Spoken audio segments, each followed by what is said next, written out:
కాచి మీద మీరెందుకు చేసుకోబోయారు? సిస్టర్, ఇది మా ఇద్దరి విషయం. దయచేసి మీరెవరూ ఇన్వాల్వ్ అవ్వకండి. ఒకే ఇంట్లో ఒక కుటుంబంగా ఉంటున్నాం బుజ్జి. సంబంధం లేకుండా ఎలా ఉంటుంది? నువ్వు చెయ్యెత్తింది నా చెల్లి మీద అని గుర్తుంది కదా? నాకు గుర్తుంది వదినా, కానీ ఈ ఇంట్లో మేం కూడా ఉన్నామని మీకు గుర్తుందా? ఎప్పుడు చూడు మీ గొడవలు, మీ మనస్పర్ధలు, మీరే విడిపోవడాలు, మీరే కలుసుకోవడాలు.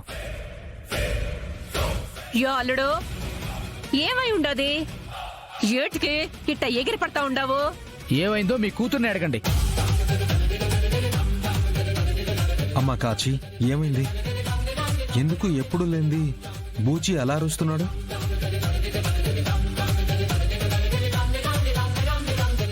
ఇది కాచి వరుస. కొన్ని రోజులుగా ఇంట్లో ఉండడం లేదు. ఎప్పుడు బయటికి వెళ్తుందో, ఎక్కడికి వెళ్తుందో, ఎందుకు వెళ్తుందో తెలియట్లేదు. అడిగితే ఇలానే సైలెంట్ గా నిలబడుతుంది. బయటికి వెళ్ళొద్దని చెప్పి చెప్పి అలసిపోయాను. ఇప్పుడు కూడా ఎక్కడికో బయలుదేరింది. ఎక్కడికి వెళ్తుందో చెప్పమన్నందుకు గొడవ చేస్తుంది.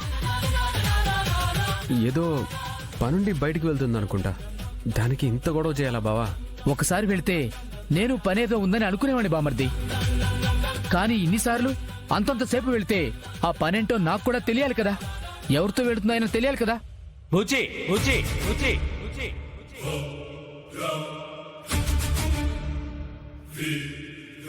ఏంటి ఇప్పుడు కాచిని అనుమానిస్తున్నావా?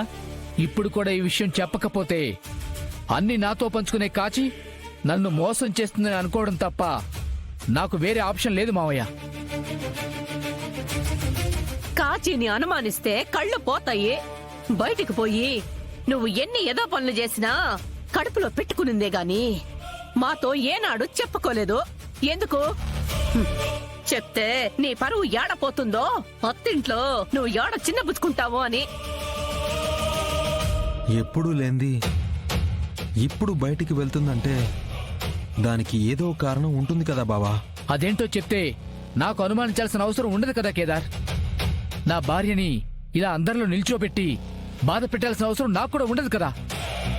ఏం జరుగుతుందో చెప్పడం లేదు, అదే నా బాధ. అన్నయ్య కోపంలో కూడా న్యాయం ఉంది కాచి. అయినా ఏమున్నా అన్నయ్యతో షేర్ చేసుకునే నువ్వు ఈ ఒక్క విషయం ఎందుకు చెప్పట్లేదు? చెప్పడానికి అదేం పెద్ద విషయం కాదు. పెద్ద విషయం కానప్పుడు మరి అన్నయ్యకి చెప్పేయచ్చు కదా. మనిషి కంగారు పడకుండా కొంచెం ప్రశాంతంగా ఉంటాడు.